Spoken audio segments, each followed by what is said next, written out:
Okay, we're on, Scott, right? Yeah.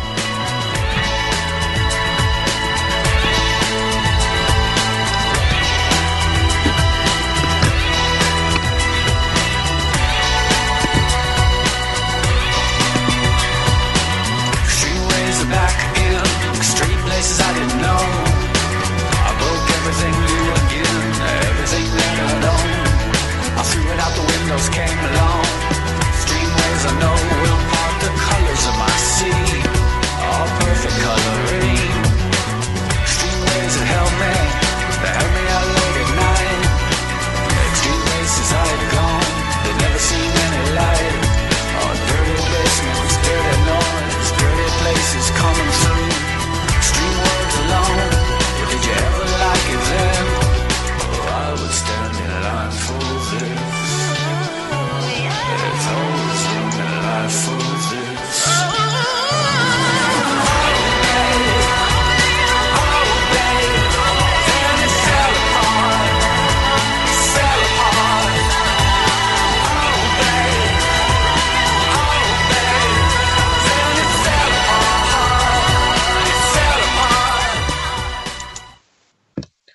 Ladies and gentlemen, this is Scott Bennett and Michael J. on Shell Games on Revolution Radio, and we're coming on March 9th, 2018, and we're going to have a special guest joining us, Walter Blair, and I'm going to let him kind of talk about his background as a writer, as a lawyer, and I'm going to add him to the call.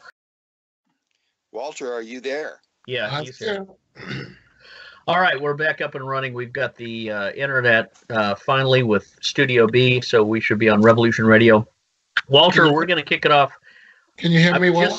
Yeah, I can hear you perfectly, pal. You sound great. You look great, and we're going to hit the recording. And I have to say, just right out the bat, I'm going to let Walter talk and introduce himself, but I have to say, as the host, I know Walter, and he's one of the best Americans I've ever met in my life. I've never met a finer... Why'd you start with that? That sounds great.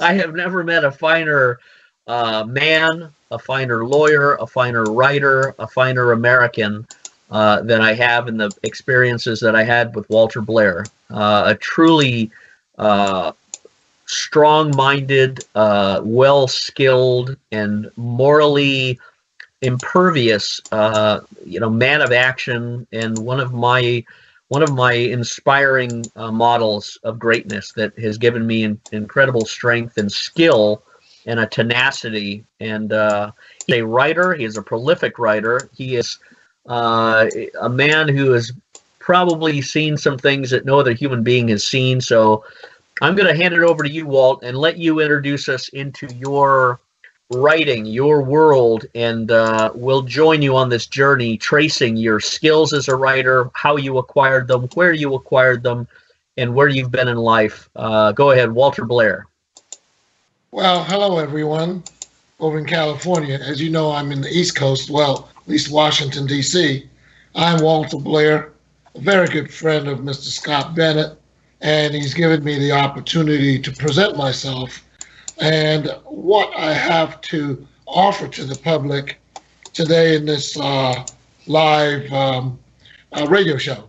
Again, my name is Walter Blair, and I've written actually 14 books, of which three have now been published.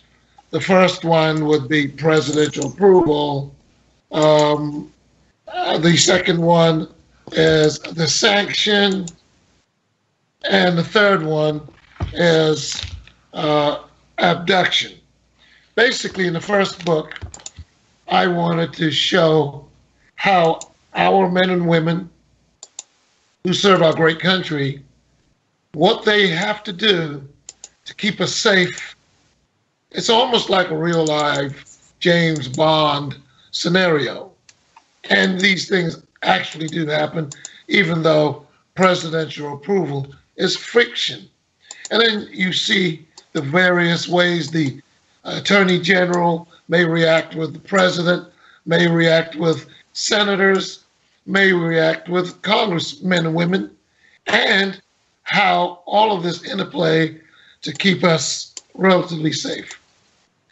And we will be talking more about how or why I wrote those books, and maybe indeed some details about those books as we go forward.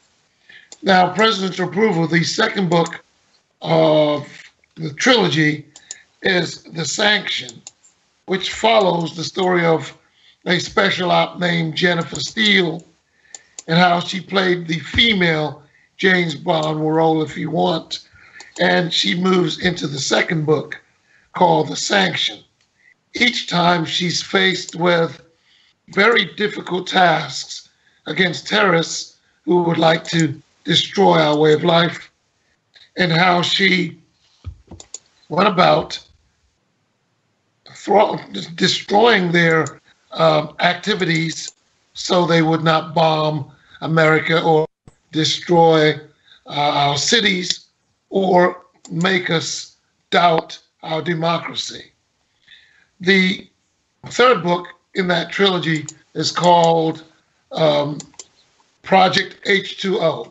It's been written, but it's not yet been published, and that's down maybe 2 or 3 years down the line. However, the third book I've written, which is also out on Amazon and Lulu and Barnes & Noble, is called Abduction. That book is a little different than the other books, which deal with spy activity. This book, Abduction, deals with a little rich girl, if you wish, who has been abducted from her home in the Potomac, Maryland, which is the suburbs of Washington, and how her parents put a team together to try to find her. That story goes international, and I'm not going to tell you the end of it, but it's really an interesting story.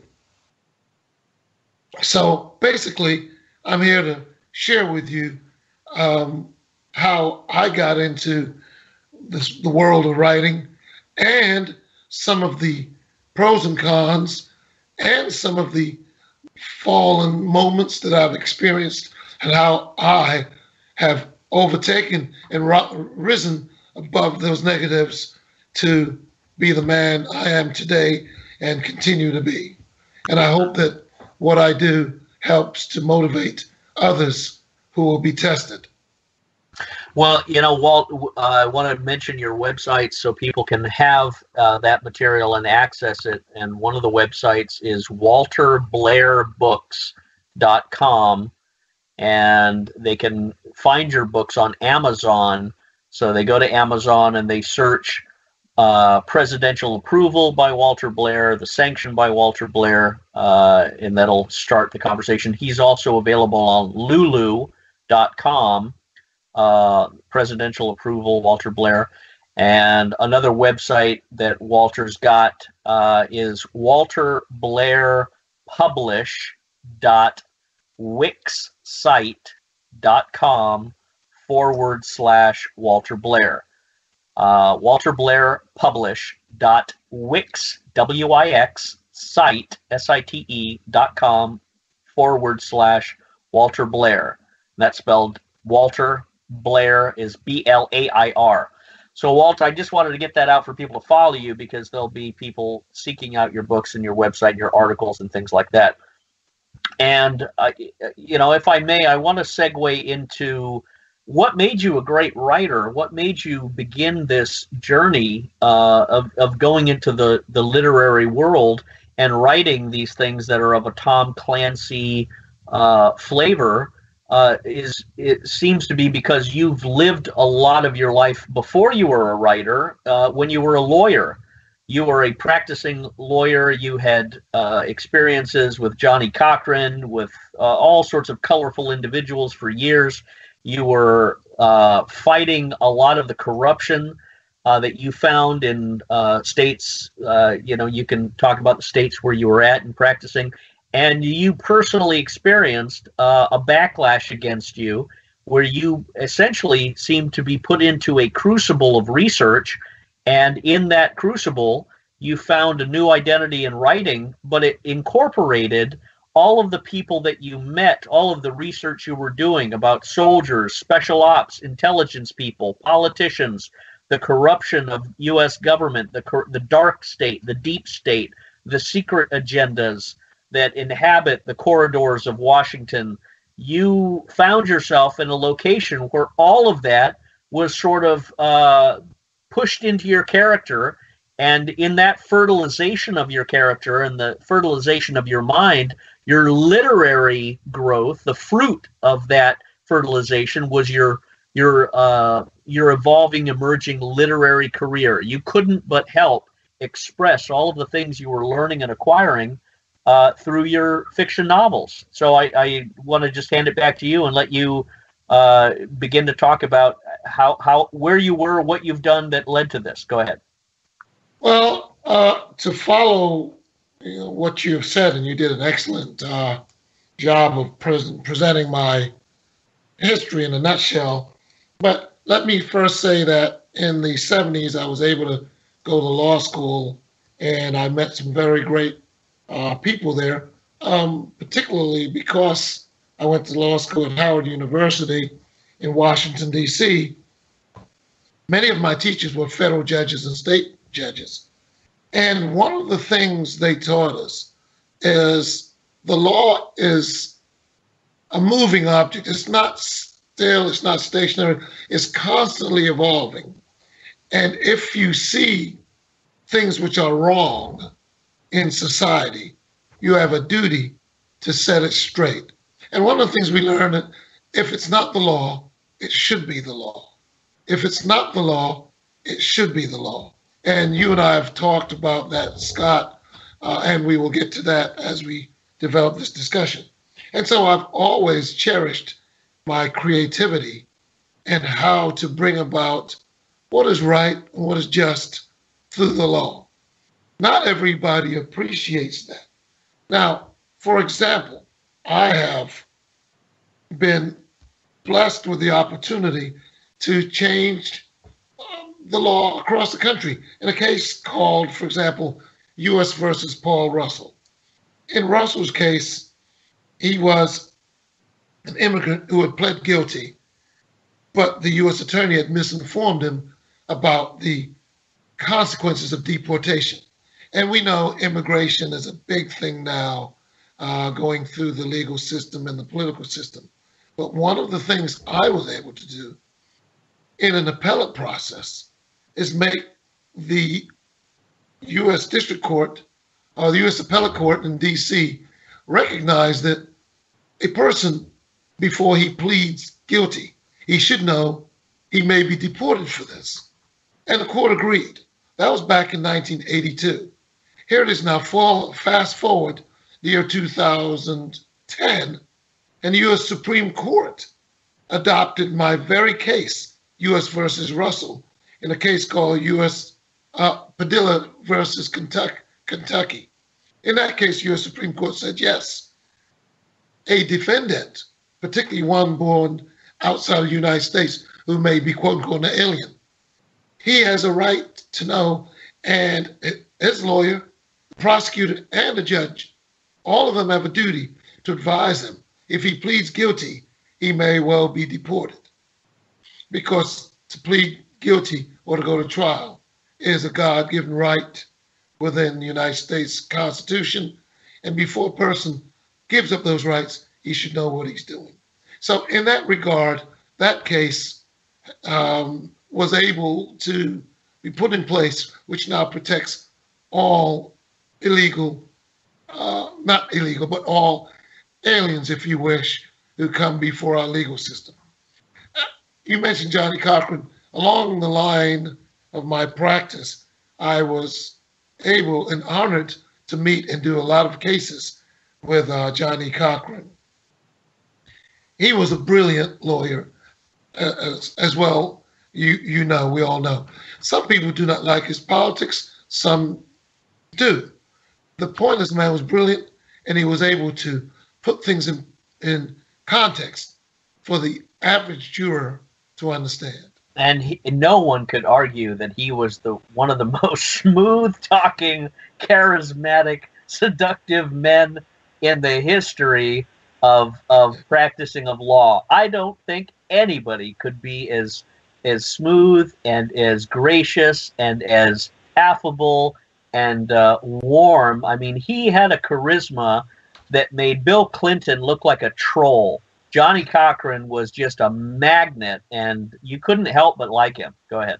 Well, and I'll give you two examples. In his expression, the expression which he coined the phrase, if the glove doesn't fit, dealing with OJ's case, if the glove doesn't fit, you must acquit. Well, I like that so much, I would end a lot of my cases in summation by saying, if the evidence doesn't fit, you must, and I'd say it loudly and stop. And there was always some juror would say, acquit. And of course, that would set, once the jury said acquit, well, I knew which way this jury would go. So I used it a lot in my cases, and I'm sure the prosecutors didn't like that. But it helped me to make it clear to the jury that the evidence was weak and they should acquit. And that helped me a lot. Again, I spent a lot of time with Johnny Cochran in one particular case of Junius Roberts, as where this motorist was observed by a police officer in Montgomery County, allegedly with marijuana. So the police gave a chase. Roberts went and hid behind McDonald's up in Aspen Hill in the suburbs of D.C. The officer came up to him, and his gun, according to the officer, negligently fired, blowing the man's spleen out and killing him.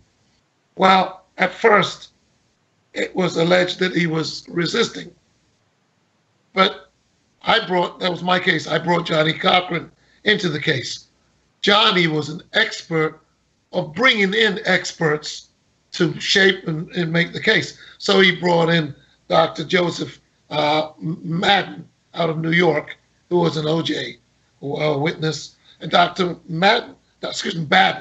Dr. Baden pointed out by looking at the autopsy that this man's hands were raised up as if in surrender when the bullet penetrated his back, going right down into his body, thereby killing him. Because the muscle formation, when you raise your hands, are different than when they're down below. That brilliant summation by Dr. Baden allowed the officer then to change his story and admit that his gun went off accidentally. Well, if his gun went off accidentally, then the question is, how much was the county going to pay for killing this man accidentally? And so we met with the county, and of the millions we got in that case, Johnny said, and it was a brilliant thing, he said, there's all this strife between the police and the community as to what takes place or what took place in every encounter. Why don't we put cameras in cruises, so every time there's an interaction with the police, the camera comes on, and we will all see what went on. And so we took $1 million out of the Roberts case, and for the purpose of putting cameras in cruises. Well, there was a great amount of resistance from the police, and it took 10 years until eventually cameras were in cruises. Now cameras are in cruises all over the Washington suburbs, and it really helps. In fact, law enforcement rely on it sometimes to show that the individual did resist. The individual did have a weapon. The individual did threaten the officer. So now it helps, as well as it helps the individual to show that the officer was heavy-handed or he shot and killed at whatever for no reason. It helps everybody because the camera, as we know, does not lie. So these are some of the things that I experienced through Johnny Cochran's involvement, which I brought into my cases. The problem is I started to do those cases far too well, and there became a backlash against me. Before I knew it, in the mid-2000s, 2005 or so, some people came to my, actually, in 2003, two people came to my office allegedly wanted legal work done, criminal work, and I was able to do it for them, and I signed them to two other lawyers, and it was a run-of-the-mill type case. I may have seen the lady in question maybe once or twice. Type was a person I forgot what she even looked like, so inconsequential was the case. Yet 5 years later, I'm being indicted for allegedly money laundering with this woman. I was like, what the hell are you talking about? And then I'm told, plead guilty, because they're a 14-count indictment. I said, to hell if I will. I'd rather fight. I fought the case, and it went on for a year. I was convicted of money laundering and a wealth of other things, all of which I did not do, by this broken legal system, this runaway legal system, this system that will take Jesus Christ, if you will, and convict him if he doesn't plead guilty. That's how bad our legal system is. And anybody who's gone through it, particularly any innocent person who's gone through it and has not pled guilty, soon realizes it will break you, it will take all your money, it will destroy you, and it seeks to destroy you. It will take your wife, your children, your home, your business, all the money you've had, and everything you've ever held holy, moral, and decent. And it will break those things and separate you from all the good things you've become and try to make you nothing.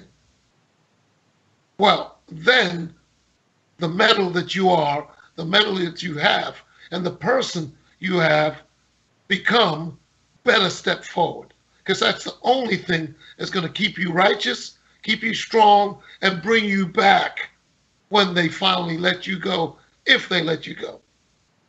Because in my case, they gave me 8 years sentence for allegedly receiving $75,000 of attorney's fees, which money was divided between two other lawyers, and it sought to destroy my life. Here's the funny thing about this case, and which I recognized and why I fought.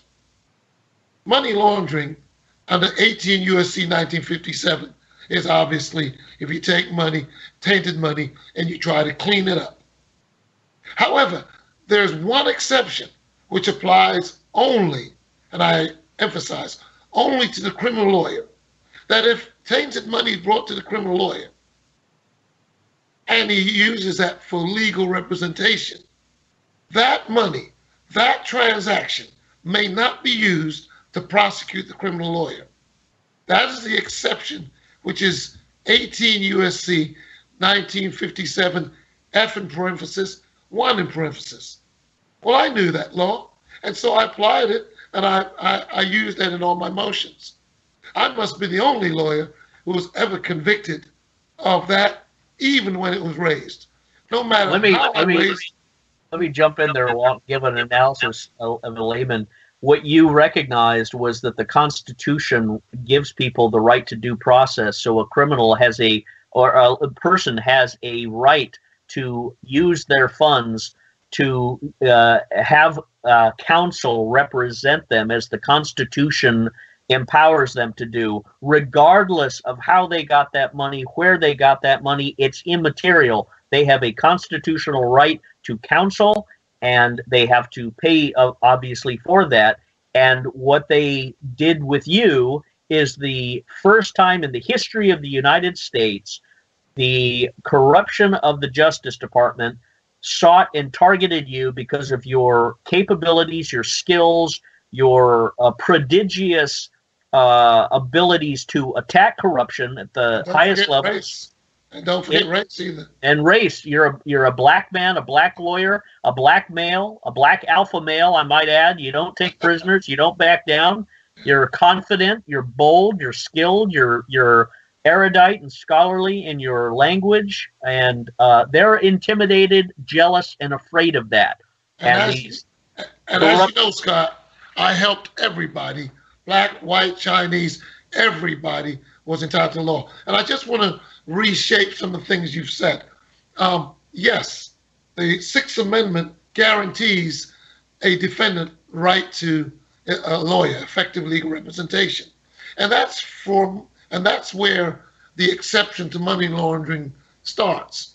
If a person is entitled to competent legal representation, unless you protect the lawyer, that lawyer is not able to give competent and effective representation to the client. Now, here's the twist in the way that exception applies. And it's a little different than what you've said, and I want to clarify it. A lawyer may not be prosecuted for receiving tainted money to represent his client who has a Sixth Amendment right. At the same token, if the money is tainted, the lawyer himself may not use that money. So even though he may not use it, he may not be indicted and prosecuted for using it. The government would claim, if it can prove the money is tainted, that it should get that money.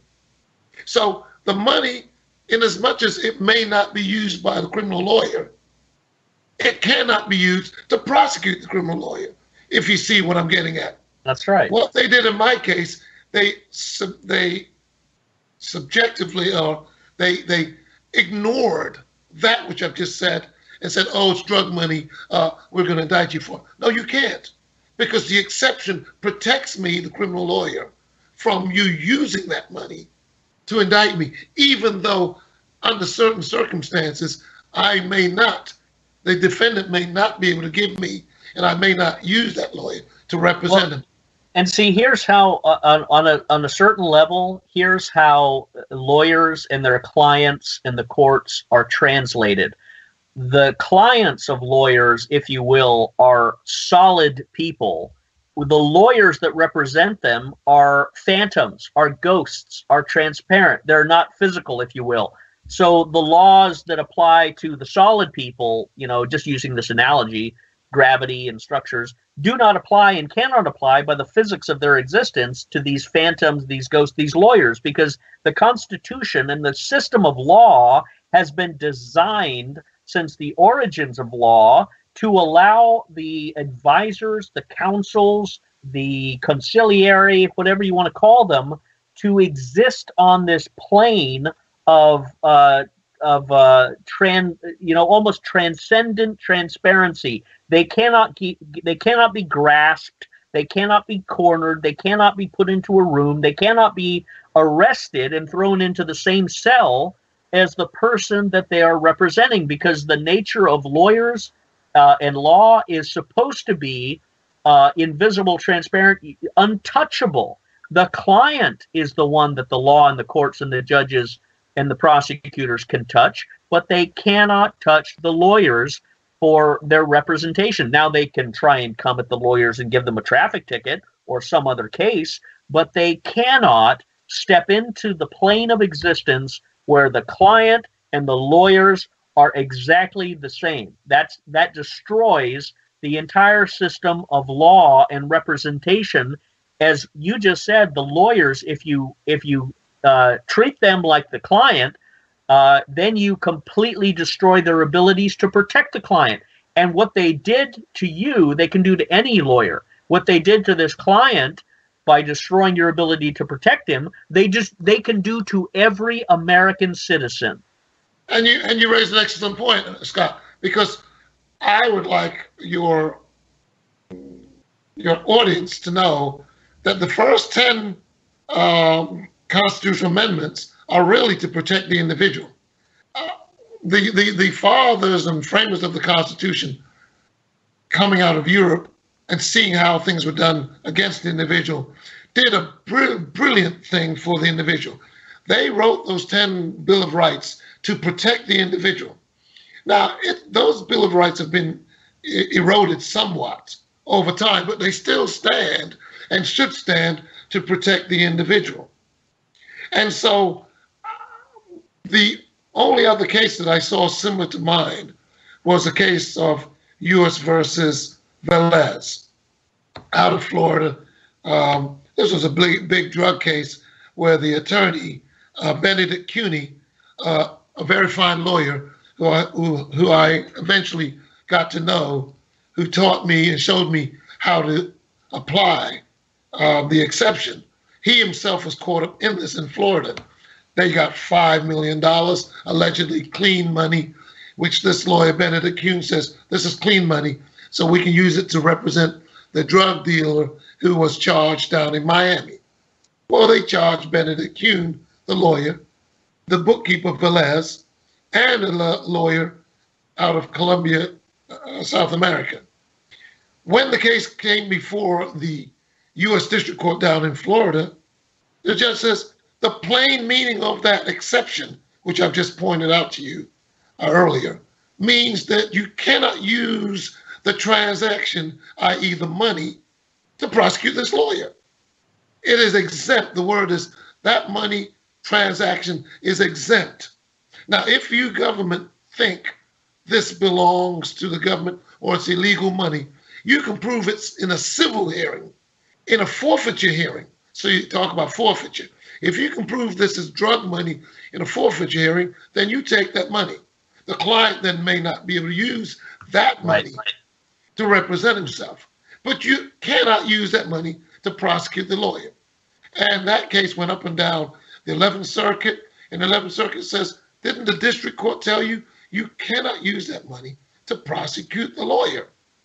So I met Bennett Kuhn through news and research, and he told me how to apply this very theory that I've been discussing.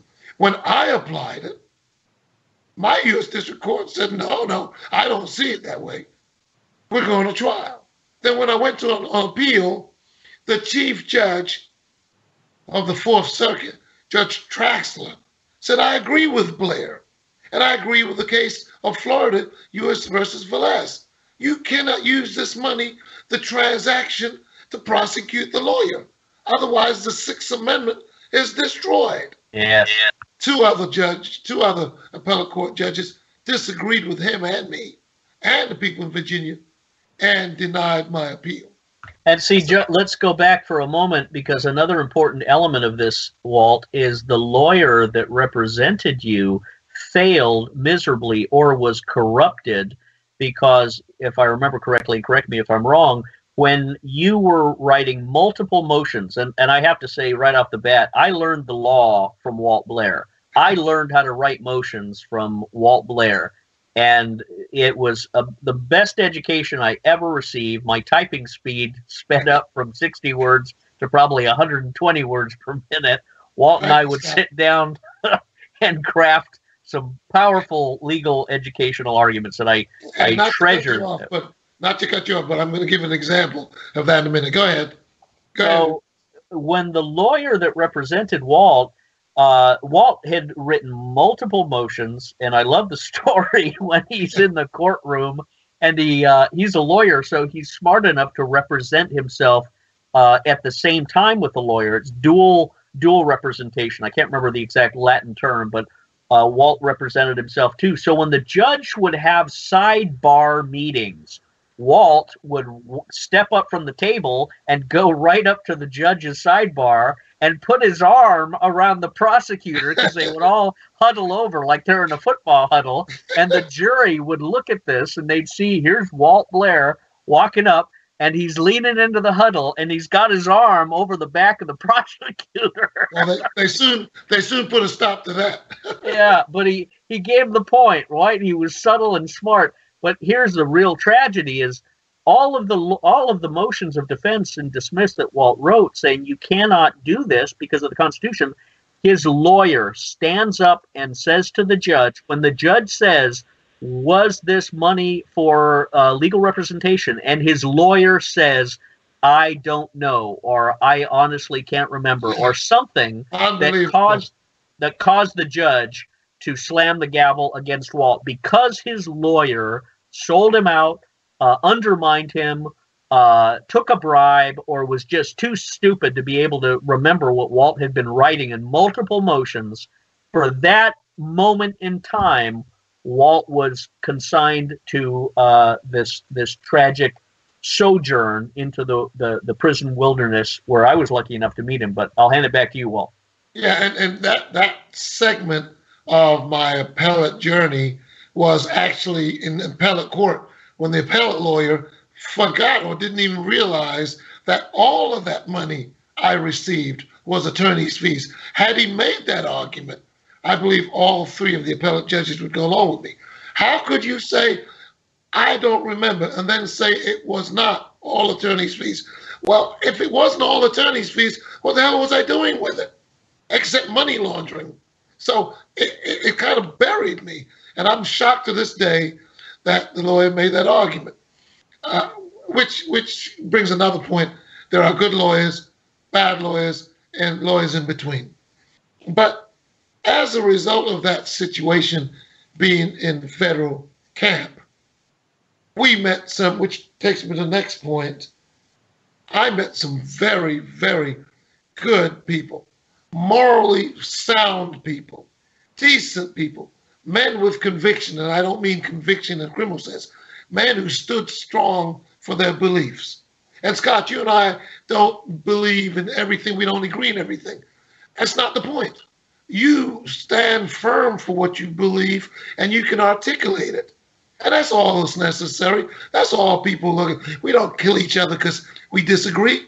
We articulate our position and go forward. And so in the federal institution where I was fortunate to meet Scott. Now, Scott had the skills of typing, word processing. I did not. But I have the gift of gab, and I can see my motions and pleadings. Before you know it, we were helping gobs of people, including ourselves. I was speaking, Scott was typing, and before you know it, we had the law library locked down many a night with people lining up trying to get help. And that was incredible, wasn't it, Scott? That was the best experience I think I had, Walt, to be honest with you. And the best men that we met, some of whom are listening to us right now on the radio. Dan, a wonderful 82nd Airborne soldier who was a consultant that went through the same sad railroading and had some tragic experiences. Chip, Jay, best and brightest men. And in that crucible of suffering, we found our true humanity, our true character, and some of us are still suffering. But we entered a level of consciousness where before the prison experience, we were thinking and living in black and white. After the prison experience, we were in full color. We were in full stereo sound. We had come alive like we'd never come before. And it was in that crucible, in that fellowship of suffering, in that intimate, island experience where we really just had a whole transformation, and it was powerful. Besides playing soccer every day, which Walt, despite his being in his later years, and I won't say what they are, he was playing soccer with guys that were a third of his age and knocking them to the ground and slapping them up. So there's wonderful physical blessing. There's wonderful spiritual blessing in the island of Patmos, where we all came together and we shared our stories. And I'll transition into my story, which I couldn't make up. Walt was a witness to. Walt was sitting next to me and Brad Birkenfeld as we discussed and analyzed all of the Swiss bank accounts and UBS and Covington & Burling and the Clinton Foundation and Eric Holder and Lanny Brewer and Loretta Lynch and Rod Rosenstein and all of these individuals, all of these parties that people are now witnessing on Tucker Carlson Hannity. Walt, Blair, and I were part of the formation of this back in 2012. Right, Walt? Yes. And the people you've just mentioned, and particularly our brother inmate Brad Birkenfeld, that is another story altogether, how he fought from in the Swiss banks, how he was a whistleblower, and they locked him up in part for him being a whistleblower, but they could not stop him from recovering. In his case, he got the most money of any whistleblower in the history of America, which is his share, excess of $100 million. and he's still recovering. So that's an unusual benefit to one who stood and fought the system and did what he believed.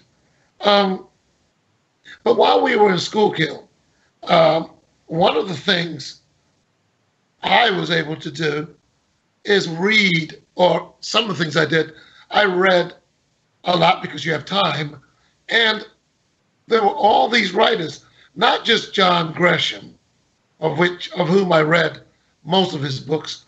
There was David Baldacci, all of his books I read.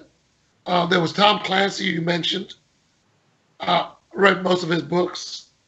There was what's his name, Flynn, who had a character named Mitch Rapp.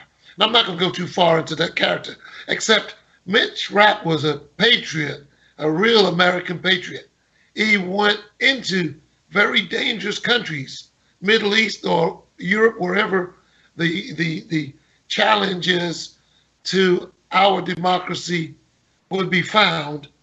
And Mitch Rapp fought, got beat up. End of the day, he was triumphant in keeping our democracy alive. Now, we live in perhaps the greatest country in the world. The laws are great. The problem is the application of the laws sometimes are wrong because you've got wrong people with corrupt mind applying the laws. Because as I read the laws in America, they are brilliant laws. The Constitution is a brilliant document. The amendments, they are brilliant documents. But when you get corrupt people who seek to put forward their own agenda, then they pervert the Constitution, and you get the mess that you find, and a lot of innocent people being cast into prison who have no business in prison. I don't know what it takes before the system can find a balanced way of looking. Just because a person did something wrong doesn't mean they should be prosecuted as a criminal. People make misjudgments all the time. You know, Walt, it takes me to this other level, and you're just saying what Dan was sharing in the chat room, and our other brothers that are listening as well. What we've seen here are men that were thrown in prison, and these men, like yourself, like Dan, like Jay, like Matt, like Chip, all of our friends, and these are stockbrokers, these are doctors, these are the highest level intellectual men. They're also alpha males, they're go-getters, they're entrepreneurs, they're risk takers, they're individualists. They're not parasitic bureaucrat beta males that attach themselves to companies and just exist in a sterile, mentally castrated, spiritually cowardly way. These are men of action that have gone into the world and created companies, created contracts, created clientele that have burned the midnight hour, that have been very independent.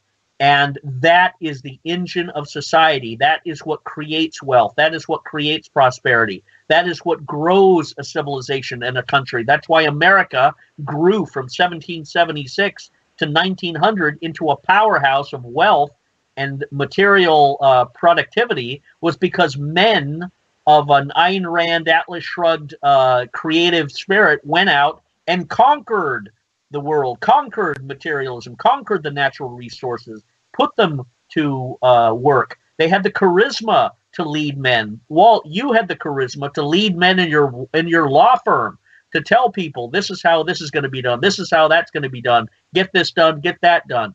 And that is what the system came against and destroyed by throwing you in jail, throwing me in jail, throwing others in jail, because of our independent spirit. Yes, we may have stepped on, wrong buttons now and then, but it was never out of malice. It was never out of criminal corruption motives. And what the Justice Department did to us, it destroyed the families and the people that we were connected to. So it wasn't just, you and I and Dan and others thrown into an island of misfit toys where we read books and wrote motions and told our stories and became better. Our children, our wives, our families, our extended families, our companies all withered and died because the water of our spirit was stopped from continuing to feed them. And that's devastating tragedy. And Scott, you're so right. And that's so wrong. Because what are we trying to do? And why can't we learn from other countries? We allegedly left all of this European suffering and created the Constitution. Those countries that we left are doing far better with its citizens than we are. We have this propensity to lock people up for everything and call it criminal. And then to give incredible amounts of years against the person. And then when he comes out, there's nothing left that he can attach to get his life back in order. Now, you and I may be fortunate because of our drive, because of our education, because of our know-how, and we will bounce back. But so many people will be recidivists, meaning they will come right back into the system because they cannot help themselves once they come out in society, and they'll go right back into society. And it's interesting because I've always professed my innocence. And just last year, that is 2016, I learned that the University of Pennsylvania Law School, led by a renowned professor, has resurrected my case and used it to teach law school to show what should not happen to a lawyer. That's right. It's amazing. And I encourage anybody who would like to follow through my story further to contact or look up the University of Pennsylvania Law School. And it shows the analysis of what happened to Walter Blair and what should not happen, and how the defense bar is now subject to prosecution because of what they did to me. And they analyze it, and they raise the cases, and they raise what we've already spoken about. And they point out that these things should not happen to the criminal lawyer, because if he's a criminal lawyer, he's exempt from being prosecuted.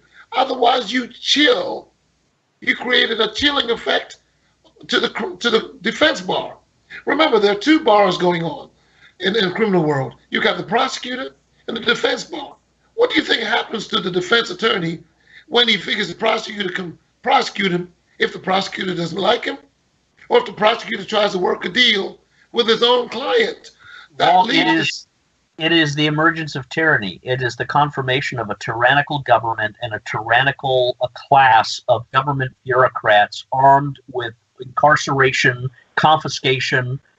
They can take your house, they can take your car, they can take your bank accounts, they can kill your dog, all in the name of what we did to Walt Blair, we can do to you. This is our license to kill the defense lawyer and thereby kill and intimidate every American citizen into complete slavery and submission. It is the beginning and the end of tyranny, and that's why it cannot be allowed. And that's why I think this country is very close to a quiet civil war, if it's not already in it, because of this out-of-control, cannibalistic justice system that is devouring the best men, the best and brightest minds in this country, and destroying ourselves. We'll be back after the break in 5 minutes with Walter Blair. Michael J. will chime in on his analysis of this so far, and we will continue our discussion. Stay with us.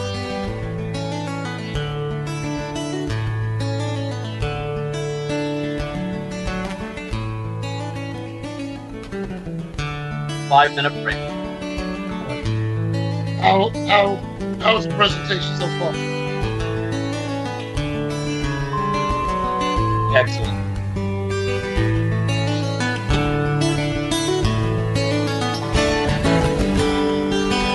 I have something I'd like to share. I'm still here. Listen to Revolution Radio at freedomslips.com, and we'll be right back after this message.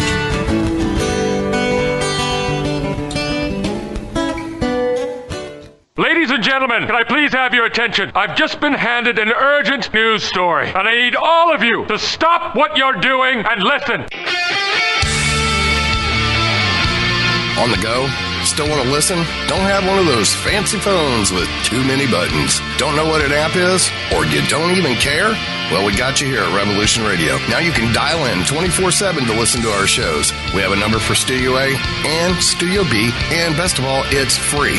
Don't forget, your carrier charges for your cell phone provider may apply, though, so check with your cell provider to make sure. So ready? Here you go. Get a pen. Here's the number. Studio A is 712-432-6958, and Studio B is 716-748-0112. Thank you very much for listening to Revolution Radio, freedomslips.com, the #1 listener-supported radio station in the world.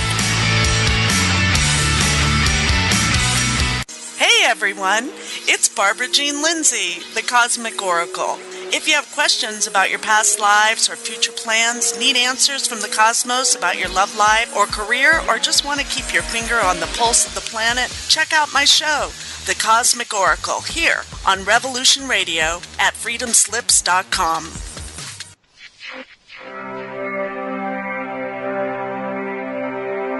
Most guys freeze. That's your cerebral cortex looking for an answer it doesn't have. See? Even your brain knows you're screwed. The body's filling with adrenaline right now, whether you know it or not. Your heart's beating fast. It's getting a little harder to breathe. The neurobiological system is telling it to run, but your knees are too weak to move. Fear is not real. The only place that fear can exist is in our thoughts of the future. It is a product of our imagination, causing us to fear things that do not at present and may not ever exist. That is near insanity. Do not misunderstand me. Danger is very real, but fear is a choice. We are all telling ourselves a story. You're listening to Revolution Radio at freedomslips.com. 100% listener-supported radio. Reporting to danger. Unafraid. Right here, where information never sleeps. Revolution. Radio.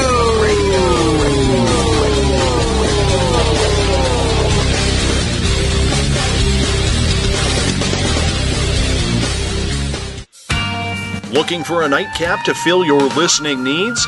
Come join us on Spaced Out Radio with me, Dave Scott, right here on Revolution Radio. Monday through Friday for 3 hours a night, starting at 9 p.m. Pacific, midnight Eastern, we will take you down the supernatural path. From ET contact to the paranormal and all of the spiritual, cryptid, and conspiracy stories in between. You can find us right here on Revolution Radio at spacedoutradio.com, on Twitter at Spaced Out Radio, and on Facebook at Spaced Out Radio Show. Spaced Out Radio. It's a night of talk and interaction. Are you experienced?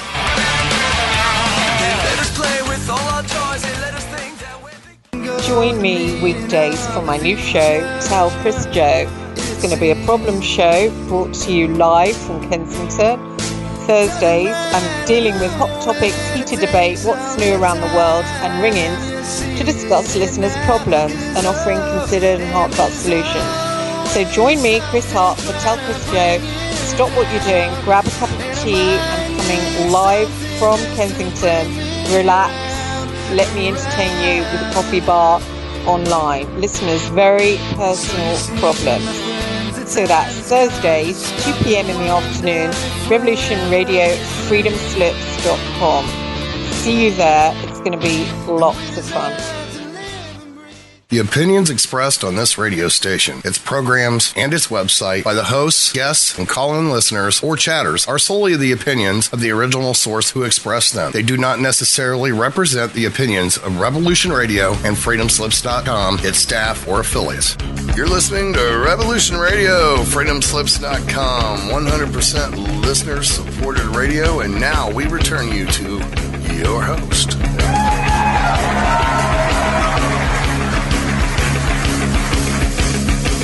Ladies and gentlemen, this is Scott Bennett and Michael G. on Shell Games on Revolution Radio, and we encourage you to donate if you can to support the radio station. Go to freedomslips.com and donate on any way that you can to keep the electricity running. We also encourage you, for more information on some of the material in this as it relates to Shell Game, you can go to shellgamewhistleblower.com, and a lot of this is listed up there, the reports that we're discussing with Walter. As you know, Michael J. and I have talked about this for a long time, since 2014, when I escaped the island of misfit toys, and I want to continue that discussion. But first, let me say this, Walt. A lot of what I experienced, and I want to get into the deep black element. I want to get into what is being taught in halfway houses, because that, for me, was a cherry on the sundae. I couldn't believe that experience. To top it off, I didn't think anything could top off the prison camp experience and all the things I was learning in Birkenfeld, and then all of this stuff as it relates to terrorist financing and the cover-up and the military cover-up that was done. When I went to the halfway house, I discovered they were teaching a class called Deep Black. And, of course, we've talked about it before, and it was a class teaching inmates that the CIA and the Mossad have been running the drug operations and assassinating soldiers and officers in the United States military who were questioning this since the 1950s. And it was a whole syllabus that the Department of Justice, the Bureau of Prisons, were forcing prisoners, inmates, to be brainwashed with, which can only lead to violence or rebellion against your own government. So I'll get into that a little bit later, because I'm interested in your perspective on that. But I want to hand this to Michael J., because Michael, I came out of prison, and very few people could even believe me. They were so traumatized because they're invested in the government. They're invested like Siamese twins, attached biologically to the Department of Justice, to the prison system. And because they're biologically connected to their government, and they think that their government is a reflection of them, they can see the government as doing no wrong, as they cannot look into their own reflection and be horrified. So for that reason, there's a dissonance, there's a refusal among many people to face the issues that we're raising and discussing and acknowledge these facts. They can't bear it. They're afraid of falling apart and dying if they admit that these realities in the Department of Justice and the prosecutorial misconduct and the judicial corruption exists. And you and I have lived it and saw it. But when I came out and started talking, it was hard for me, and it was therapeutic to talk about it, and it made things kind of fall together. And I, by divine intervention, met people like Michael J., who would come alongside and talk and help me transition and reflect and recapture what I had seen, what I had done from Florida to Oklahoma to Pennsylvania and Washington, Brad Birkenfeld, and all this other stuff that I discovered. It was very healthy for me to get out, and few people really understand it. A lot of people still can't believe it, including people in my own family.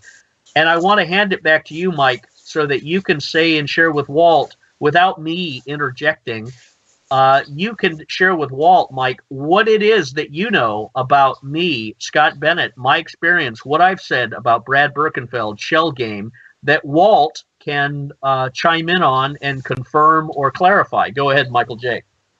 Well, thank you, Scott. And it's really a blessing, Walter, to witness what your experience has been producing in you, because it was evident after I heard Scott on another program, I think it was Project Camelot. I was listening, and I found out in going to his website that he and I lived in the same town in California. And I set out to try to find him, and I found an address there. It turned out to be a P.O. box. So I said, I started praying. I said, Lord, I need to meet this guy. And then within a week, there he was walking around the corner from a Trader Joe's food store. And there he was, and I yelled from about 50 yards away. I said, hey, LT, I've been looking for you. And there he was, wondering who this wild man was that was calling him lieutenant. Well, I had been in the military, and I was a veteran, a number of units, including 4 combat units. I have been in the special forces. I've been a tank driver. I've been a helicopter door gunner and other things, including Loadmaster and C-5 Galaxy aircraft. And I had a great deal of experience in the military, and I related to the warfare, but of what's going on in America. But let me point out to you, Walter, that after Vietnam, I realized something terrible had happened. I realized a few years later that we had betrayed every single soldier there because something had happened where we could have won in that conflict within a week if we wanted to. There was no reason why we could not have dropped, didn't even need to be nuclear. We could have taken out their command structure in North Vietnam, but it wasn't a war. It was a police action. America had been betrayed. We were under the UN. The UN police actions were under the control of the UN Security Council, and that was always run by a communist at that time, 60s and 70s. And our military had to let the communists know what our operations were going to be. Well, this isn't something they talk about on the evening news. Okay, they were using this war, Walter, to make billions of dollars for the military-industrial complex. But what happened to Americans who had grown up on John Wayne and Audie Murphy was that we went over there and we were watching the slow attrition of people being killed in ambushes or with booby traps and whatever. And there was something strange going on because we had something called rules of engagement. And some places we had to wait until we were shot at before we could shoot the enemy. Something strange had happened. Our military and our culture had been overtaken by some very subtle evil. And the point I'm making is this, that what happened with military men who were traumatized, and later on, after the Vietnam War was winding down, we came up with this term called PTSD.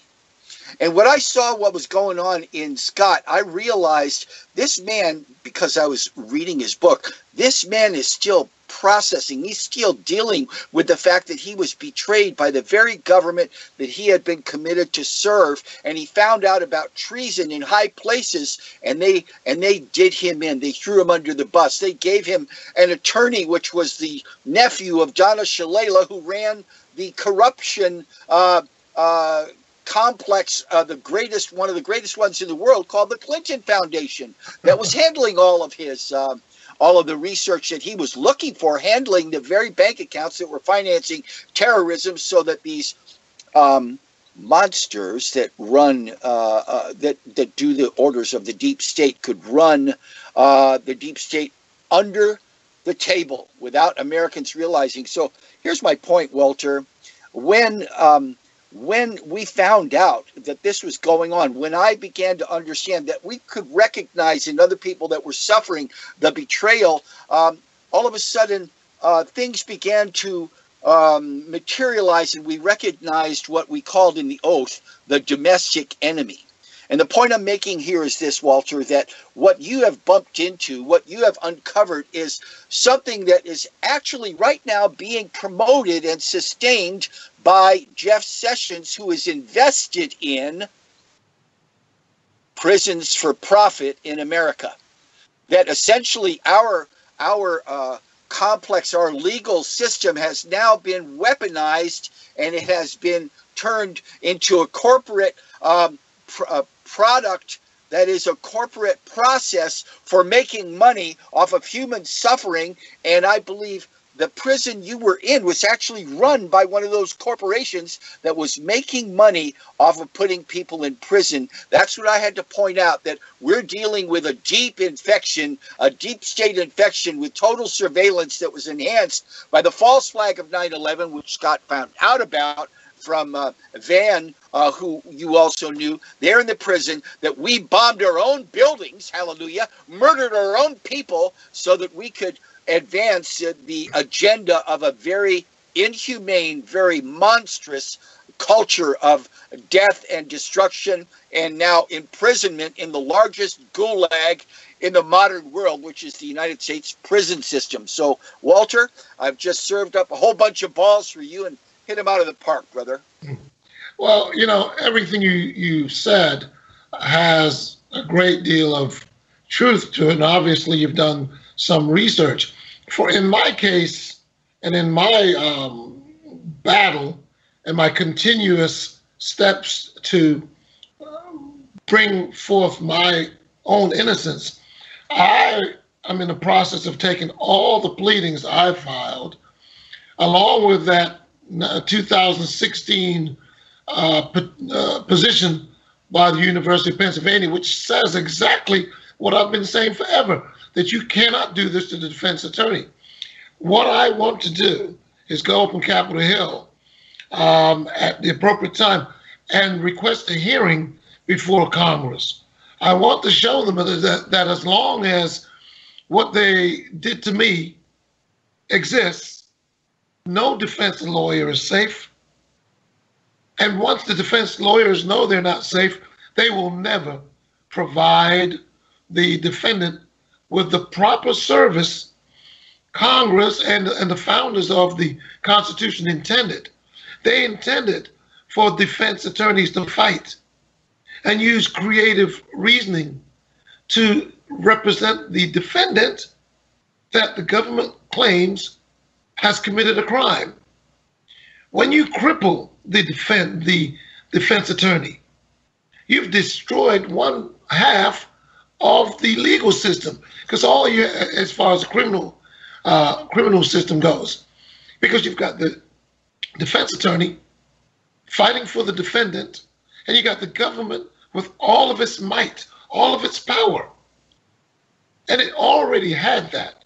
Now you try to cripple the defense attorney even more by saying, we're going to take the money the defendant gave you. And this doesn't matter if he's doing aeronautics crime or gardening or medical crime. Anytime a person's charged with a crime, then it could be argued that whatever he pays his lawyer is tainted or criminal money. And that's why it's so absurd. Then the prosecutor can come along and prosecute the defense attorney for receiving that money. Well, if the exception is not clearly held out, is not clearly spelled out, then you've got an imbalance in the system, and the individual, the defendant, must suffer because his lawyer will feel tied, handcuffed, and be afraid to use his creativity lest the prosecutor gets mad and comes after him. So we're going to have to correct that.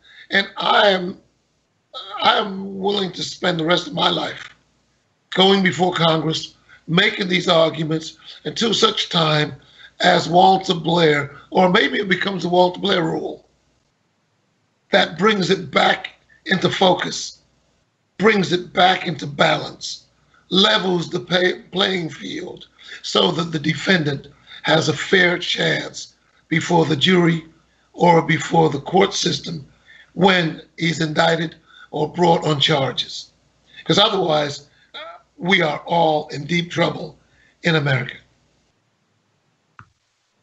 Yeah, it's a lesson that every American will suffer the painful consequences of if they do not support the correction of this matter. And support you is the way they need to do it, of course, and through reading your books and your lectures and your materials is one of the ways for people to get educated. And again, I encourage people to go to walterbblairbooks.com to do that. Also, Walt, your email address, if you want to give that out for people to contact you, what email would you like to give people to do that?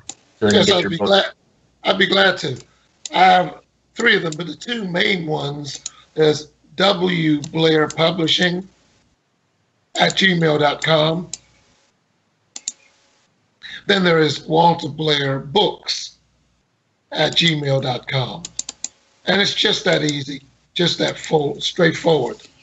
Walter, I'd like to interject again because I appreciate your answer to what I said, but I believe it also confirmed something that the point I was making, and that is this, that if you have a corrupt culture, because we're dealing with the kinds of heinous crimes that have essentially made it profitable for people to actually despise justice in America, and yes, your particular case is a very important a tool, let's call it like the jaws of life, that can be brought in when a car is wrecked and somebody's trapped inside a vehicle that might, burst into flames, and they bring this process, this tool in there and just spread apart the twisted metal. I'm thinking that the twisted metal in this situation, in the kind of injustice that actually has been supported against people like you in going after the defenders of justice, the defenders of those that need a just trial, need something that will enable them to have a voice in face of this huge juggernaut, which is the American justice system, and that is that there is a reward for corruption in a society that has been systemically corrupted and manifesting a hatred for honesty, or a hatred for human decency. And essentially, your particular situation pointed that out, that the injustice of the situation was so obvious that what happened had to be a form of corruption that denied you justice, and yet you went in there and allowed this situation, actually something worked in you, an indignation against this kind of corruption. So, Walter, I'm in agreement with Scott that people are sovereignly put in situations that allow them to see things they weren't even looking for, but it gave a new dimension and meaning in their lives. Yes, and to piggyback from what you've just said, there are 2 points that I want to touch on. One is when society, the legal system, is so corrupt or broken, it breeds contempt from the citizens, from the defendants, from the family of people. It breeds a discontent and a dissatisfaction, and it makes the citizens unhealthy in society. And so instead of us working together to build and keep this great idea, America, going, you find people saying, oh, this society is crap. Look what it did to my relative. Look what it did to my father, my mother, my sister, my brother, my daughter, my son. It begots an unhealthy environment. That's right. It should not be that way.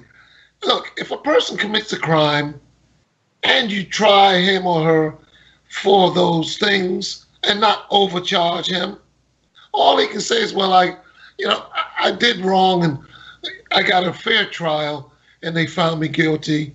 Okay, I can do my time.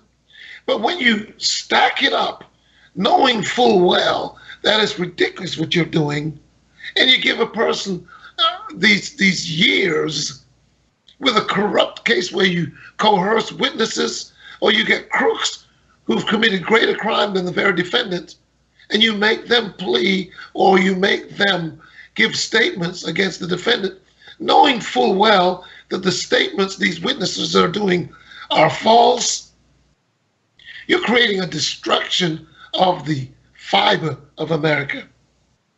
You're destroying America. And this is what bothers me about what I saw in my case. And then as I spoke with people in the institution we were locked up, in which we were locked up, I saw the same dissatisfaction, this same utter shock. For example, the case of Dan, well, I'll just call him Dan. I think the prosecutor charged him with 80-something counts and then told him plead guilty to one. 80-something counts. Yeah. For God's sake. How can a person actually go to trial and fight 80-something counts? And if we remember, let me qualify that Dan's case, which you and I helped write a counter lawsuit for him to file against the parties that were involved and that really persecuted him. Dan is a brilliant guy. I love him to death, and I always will. He was of the 82nd Airborne Army guy. He was a computer wizard, a technological wizard ahead of his time, and he could go in and improve a company's computerization and technical know-how and wherewithal. And he was an entrepreneur, and he formed a company. And here's a man with a family and children, and they charged him. And thank you, Dan, for clarifying that. With 180 counts, Jesus. 180 counts they were threatening to charge him with. Now, why and how could they do that? Well, because Dan had been working with IBM and some other computer people to do some computerization issues, and they invoiced their work on, let's just say, a different form or a different colored paper than what was supposed to be invoiced on.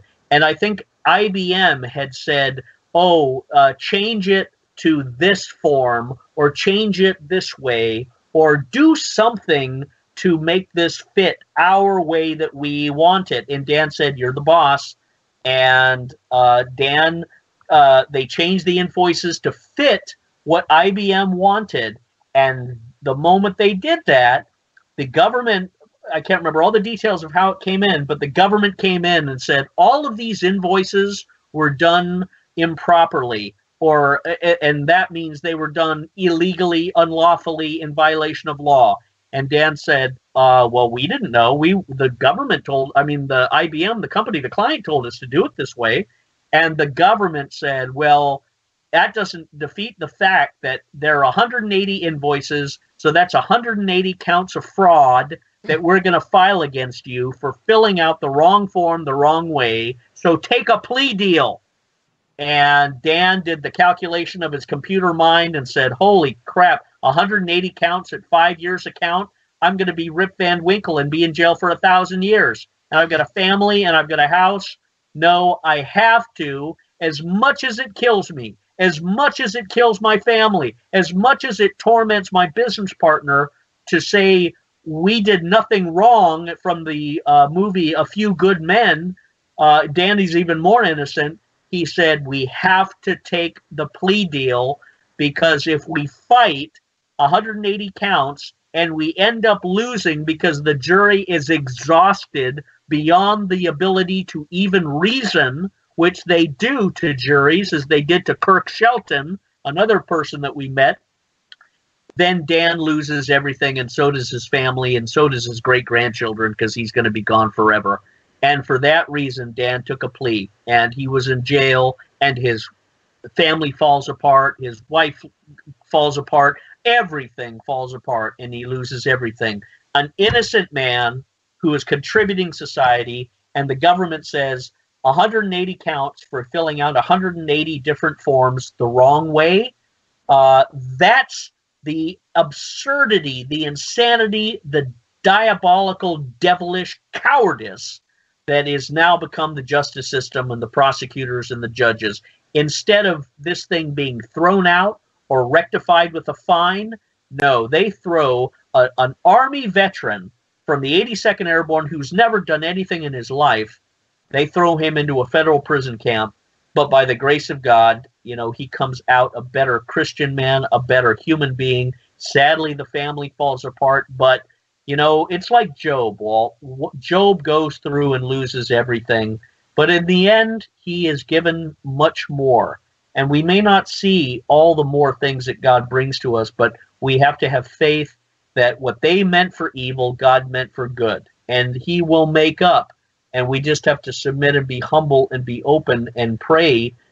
Open my eyes, bring me the wisdom I need, bring me the people and the resources I need and the peace in my heart to understand the evil that they've done against me. Turn it into good. Now, I can say that because I was an Army officer. I was thrown in jail, for making a false statement allegedly on a housing form, the first time in the history of the United States of America that they've ever done that to an Army Reserve officer. And they charged me with making a false statement, wearing my uniform, all of these asinine charges.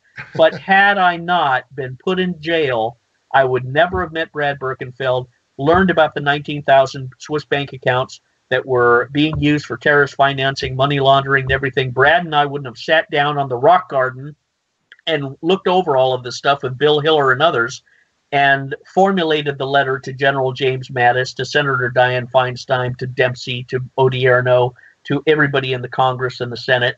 I would never have discovered that had I not met Brad, had I not been in prison, and had I not met Walt Blair. I would never have been able to write the legal motions that I can write now with a sword-wielding capability like a musketeer, minus the feather in his hat. And I will say this, Scott, your quick study, you mastered the skill of typing briefs and analyzing the structure. And really, if you ever got interested, I'd be the first, write you the first recommendation to send you to law school, because you will pass with flying colors. But you know, it's interesting that what is it Michael? Is it Michael? What you and Michael just said. Michael J. Yes. Michael J. Just said. As I think about it, it makes me think of two very fundamental points. First, Dan. If you knew Dan, if you, and at some point we have to somehow analyze to see whether these people we're locking up, are they really criminal minds, or are they people that have made quote unquote mistakes? Dan was the most decent, one of the most decent persons I met in Schuylkill, and there were quite a few of them, such as yourself, Scott, and others. But wasn't he a peaceful man? Dan was a very peaceful man. So how you could craft an indictment with so many counts against a human being and tell him to take one, that had to break the man's spirit. They were criminalizing him because I think he represented a threat, brother. And I think that there's stuff behind this. Essentially, they are demoralizing our culture. What do you think, Walter? Yes, without question. With a capital D, they are totally demoralizing the culture. And you see, the problem is, it doesn't end with the defendant that you've demoralized, because now you've got his daughter, his son, his cousins, his children, his family who see the wrong. And some of these people can't stand it. It's burning them. They get out there and do ungodly things because they know something is wrong with this society. The other point is when I look at my own self, 14 counts. I know the law. I know I did nothing wrong. I knew, in fact, I did everything right.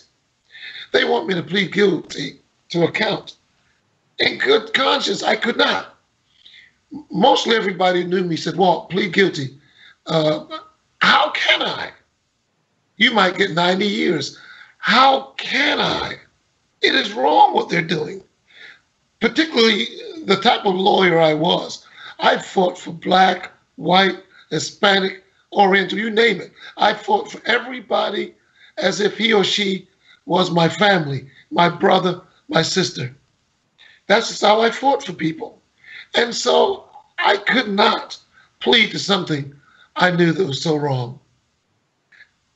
And I think back of all the good people that I met in that institution. And I'm saying something is diametrically wrong with our system. You know, Walter, you're saying something that is fundamentally an immoral act done against another man, and that is they wanted you to actually bear false witness against yourself. Yeah. They wanted you to lie against yourself. And essentially, you have to look at these people and realize that when you were resisting them, you were at the same time pointing out that they themselves were liars because they understood what was going on. You were dealing with corrupt, evil people. And this, by the way, this is what I think you'd say prima facie evidence that you're dealing with immoral, corrupt people, and it's a spiritual problem. These people were actually dominated by a spiritual evil. Well said. Well said. Well said. And as far as I'm concerned, part of what's ailing our society now is the lack of faith, lack of God teaching, lack of righteousness teaching. And so a lot of our young men, particularly, when tested with the frustrations that they will see in society, they have nothing to fall back on. You see, you can't hurt me because I understand God. I was raised and I believe in God. So you can't hurt me. None of this would happen. This persecution, this trying to destroy my spirit and soul, you can't hurt me because I've become a God vessel. Brother, I need you to answer a very important question, because you're an attorney, because you've understood that, the real scales of justice are equal on both sides. You understand that. Yes. But what do you believe actually happened when our corrupt government made it illegal for the government to be reminded with the 10 Commandments in every government building that we had to get rid of the 10 Commandments in America? I simply don't understand that. I've never agreed with that.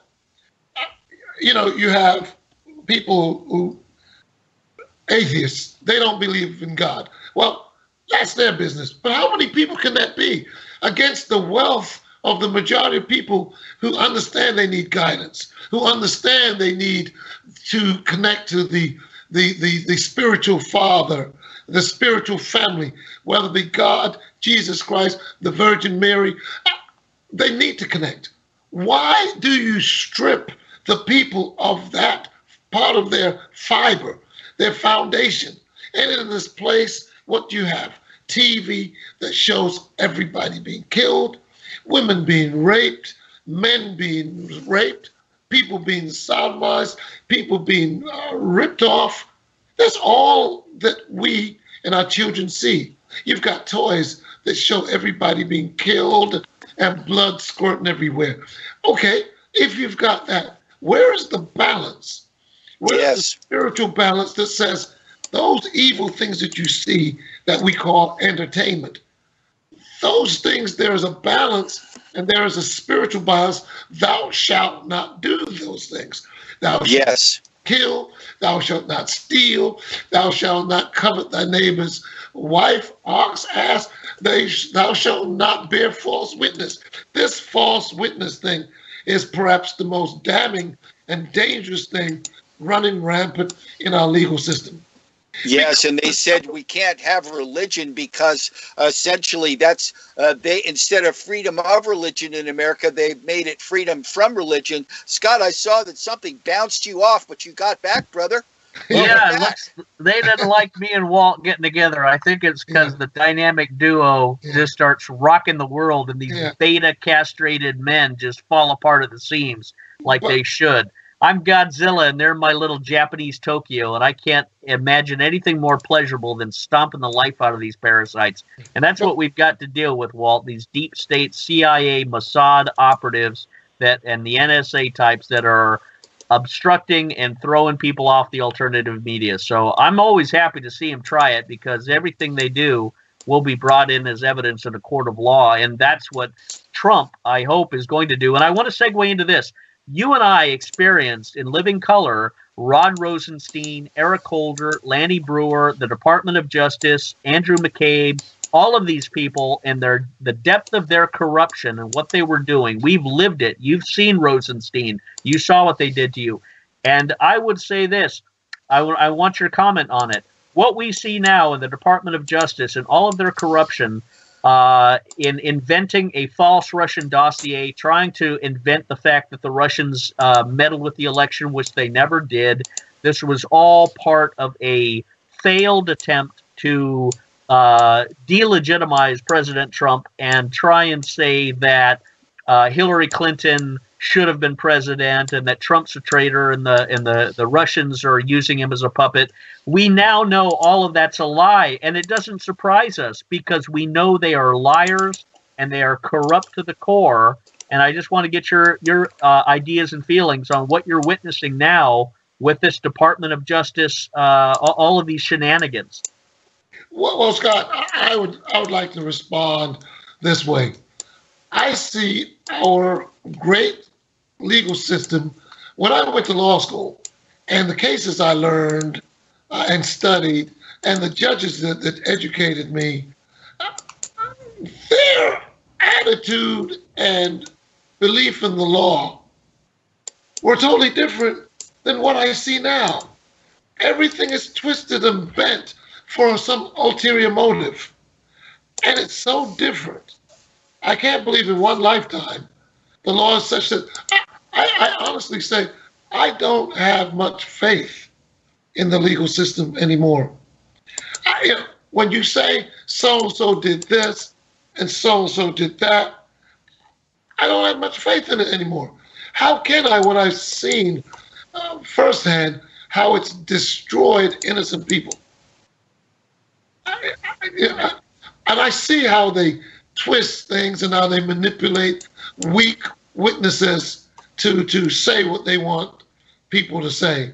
So I'm here to say, without even getting into specifics, that I don't have much faith. And if they tell me so-and-so did this and so-and-so did that, I really don't have much faith. I used to.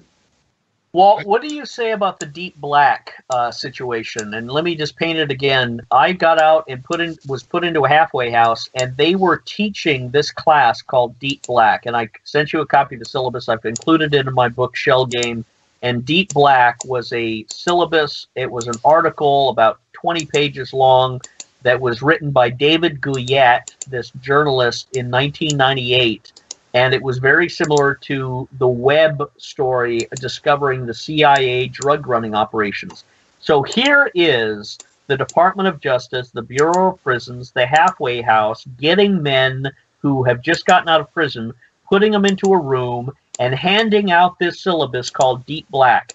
And that syllabus says the United States CIA, in partnership with the Israeli Mossad, in partnership with people like who was the guy, Michael J., the State Department bald guy that exposed Valerie Plame, Armitage, Dick Armitage. Yeah, Richard Armitage, yeah. Dick Armitage. Who was running the opium exportation from the Golden Triangle and placing opium inside the body cavities of dead American soldiers. So Dick Armitage and all of these drug, opium, Golden Triangle operations, which we know from our mutual friend Bill, who was a Delta Force old Army guy from Vietnam, happened. They're teaching this class to prisoners, to inmates that are just getting out of prison. Now, what do you think that does to prisoners when they're forced to engage and learn this syllabus that says your government, your Department of Justice, your CIA, and Mossad have been running drug operations from Afghanistan to the Golden Triangle and Vietnam, and you just weren't part of the program. You weren't part of the operation. And now you know. Does that instill love for the government? Does that instill rebellion? Is that a violation of the government, the right to people to have a government obeying the laws that they make? I just want to get your perspective on what do you see that is doing? Is that a deep state thing? One of the expressions we heard, which has now become popular in society, is "Don't get it twisted." In prison, everybody says, "Don't get it twisted." The society's taken so much of what we know and should use as our foundation, and has twisted it.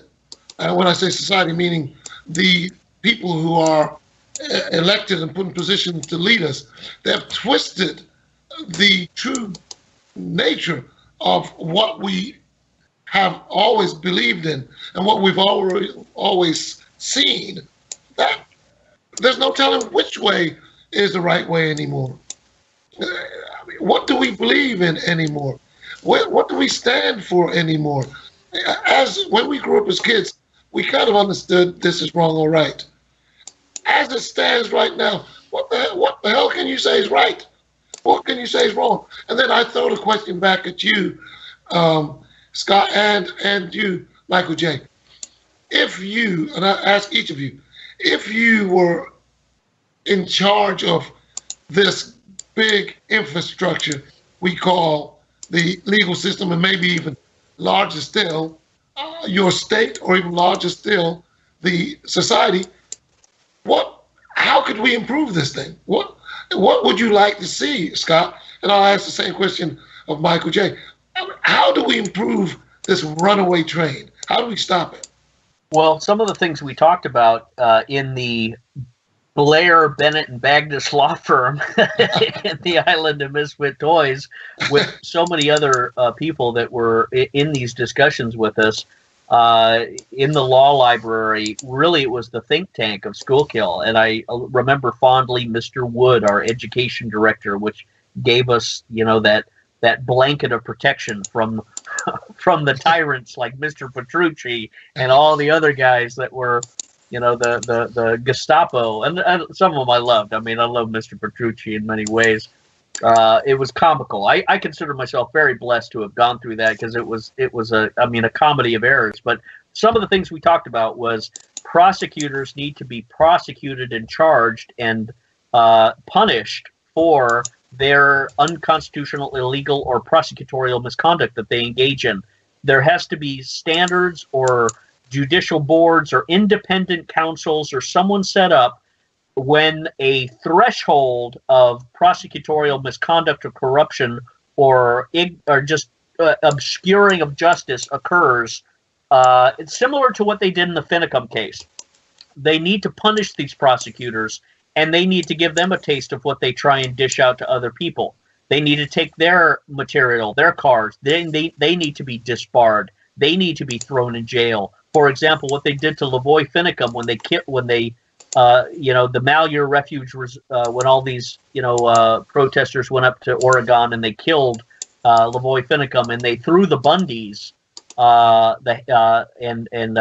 Hammond, what was his name, Amon Bundy and Cliven Bundy, and these Oregon or Arizona ranchers or Nevada ranchers. They were from Nevada.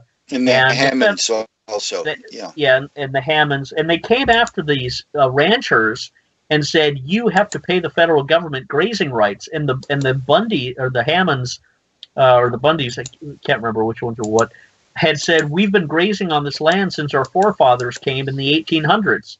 And our right to graze is legal, and the federal government cannot alter that contract. And they threw them in jail.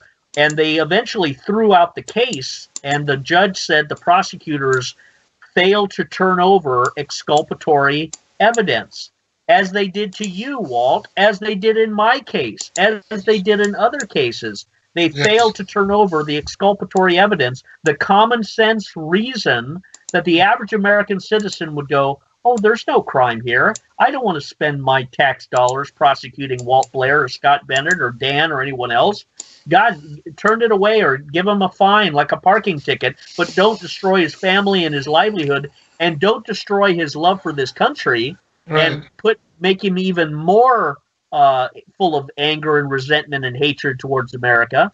And the only way to do that is to give the judges and the prosecutors a punishment, and tell them very clearly, the United States Department of Justice is not your personal career-building mechanism. It is a duty and an honor to serve the American public, very similar to serving in Congress. And until we get that manifested into some sort of institutional change, we're going to have these parasite beta males abusing Well, us. Scott, haven't they weaponized this system against us? We have to look at the roots of this, because there is a group of people whose slogan at the illuminated level is order out of chaos. And the issue is the demoralization of culture is accusing people, like Goebbels said, of doing the very crimes that you yourself are doing. These people are corrupted, but at a level where they cover for one another. And what's coming out right now is that we're looking at the possibility, the very real necessity of using a weaponized concept against the very people that set it up through the NDAA, and that is removing constitutional protections because the system itself is so corrupt. We're looking at the possibility that our commander-in-chief is going to use the military under a declared state of emergency to take these people down to Guantanamo and judge them for treason under UCMJ, the Uniform Code of Military Justice, because so many of their attorneys and judges have gone through these corrupt legal system colleges like Yale and George Washington University and other colleges that essentially are producing a whole host of left-leaning, democratic, Bolshevik, America-hating systems of injustice that actually want to destroy the very foundations America was built on. What do you think, Walter? Well, again, if we just get back to the Bill of Rights, the first 10 amendments, and try to follow them, that would go a long way to keeping us safe. Why there's such a desire to break that which has maintained the society, I don't understand it, because I've studied the law. I see what the founders intended, and if we kind of follow those structures, we can have a pretty safe and enjoyable society. But there is so much corruption in it. I don't understand how or why it got so bad. And I struggle with it because I've analyzed it. In my own case, I read. I fought the thing for 7 years consistently. Been to the Fourth Circuit 3 times. Been to the United States Supreme Court twice. And I still struggle with how did it get so twisted? And I don't know, Scott. Maybe you can. They commercialized it. Well, Mike's right. They've corrupted the institution, and they've commercialized the institution, and they've protected themselves through layers of process, and the spirit of justice has evaporated. The spirit of justice is no longer a resonant energy that before we always gauged our law and our institutions by the spirit of justice, something that, like you said earlier, the law is always evolving, always changing, always, shifting towards that spirit of ultimate justice. That's why when something is deemed in a state court and it goes up to an appellate court and it goes to the Supreme Court, it's that filtration process that is distilling and honing it to as close to the spirit of justice as possible. And that process... Can we ever get back? Can we ever redirect this thing so each person that's brought into the court system or any court system in America can feel, well, I got justice? Whether we lose the case or not, each person should be able to say, well, I got justice. See, that's where people like you come in, who has been a practitioner of law and has been digested like Jonah in the belly of the whale, and then has fought your way out. You never took a plea.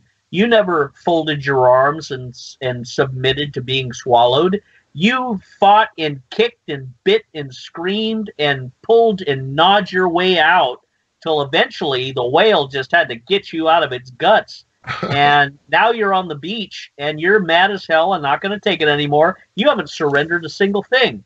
You've still got your manhood intact. You're more than a man now because you've gone through something that the average man just crumbles and disappears like a frost on a morning dawn. However, you have not melted. You have become, solid ice, and you're stronger. You're more erect. You're more fearless. You're more skilled at your presentation. Walter, did they remove your ability to practice law? Well, yes, and I'm seeking to get it reinstated now. That's going to be a daunting process. But look, I say to you, each of you, what do we say? And I before this program's over, I'll add my little 2 cents. But what do we say to those brothers, black, white, Jew, Gentile, Spanish, no matter what? What do we say to them who have come out of that ringer and have felt so downtrodden and lost all of their self-esteem? What do we say to them who may be listening to this program? What can we say? Hopefully what we've been saying has given them some degree of fight. But what do we say to them to pick them up and give them some strength? Scott, I'd like to just give a very short answer first, if I could, and that is, there is one that walks among men, and by his Spirit, as we've gathered even in his name in this program, there is one that people can know, and that they can be known by him, who is able to restore our souls, and whose courts are the final appeal, because he essentially his whole kingdom is established in righteousness and in justice, and we believe that he is the final judge. Scott? Well, of course, my faith in God and my Christian born-again life and experience always drives my decision-making process and my understanding of destiny and my understanding of my history and all of the people I come into interchange and interface with. And I can only share my faith and my hope, and I hope that inspires other people to see that there is a divine hand on our lives and the lives of people that we interface with and the places that we travel through, and that our life does not consist in the abundance of things, including reputation or material things, and we are passing through this world, and in passing, we go through traumas and trials, and we have to emerge with a positive attitude, with strength. We can never submit. We never curl up into a fetus position, and we never surrender. We endure through to the end. We pass through the storm. We do not stop. We do not retreat. We keep marching forward, and we find other men to lock arms with and give us strength to march forward to. Walt, I'll let you finish and close us up. Yeah, in my case, my parents, Alfred Blair and Lucille Blair, they taught us, my five brothers, 5 siblings, of the family, always treat everybody fairly and decently. And we've always grown up with that principle in mind. And I've always looked at black, white, Jew, Gentile, whoever it is, with that in order. So as a lawyer, I helped everybody that came to me as a client with that in mind. When I walk the streets, I have that in mind. When I'm with my family, I have that in mind. When I'm with my children, I have that in mind. Now, I have always believed that if you spread that concept, then that it gets into every sphere of life. And so I'm wondering what has happened to that type of philosophy when you have people bullying or using their powers to destroy others' life well beyond what it calls for. And how do we get back to a sense of decency and fairness? I would like to have your audience realize that there are many of us who feel the cause to bring about what's fair and right. Part of this program is to let people know and feel there are those among us that will fight to do what's right, and we will continue to push forward for that which is just. And only in that can we bring about a greater decency in society, in my Very good, Walter. Very good. And I think running for office in Congress is something, or the Senate, or political leadership, using this experience and this training to lead the country in the political direction and the social direction that only men who have suffered can do. So, Walt, we appreciate you being with us. God bless you. We will have you on again. Thank you for your story, and we encourage people to go to walterbblairbooks.com and look at Walter's writings and his story, and you better be touched with it. Thank you again. We'll see you next week. Thank you, Yes, Walter. thank you, God bless us. You're welcome, brother, and God bless America. Take care, people.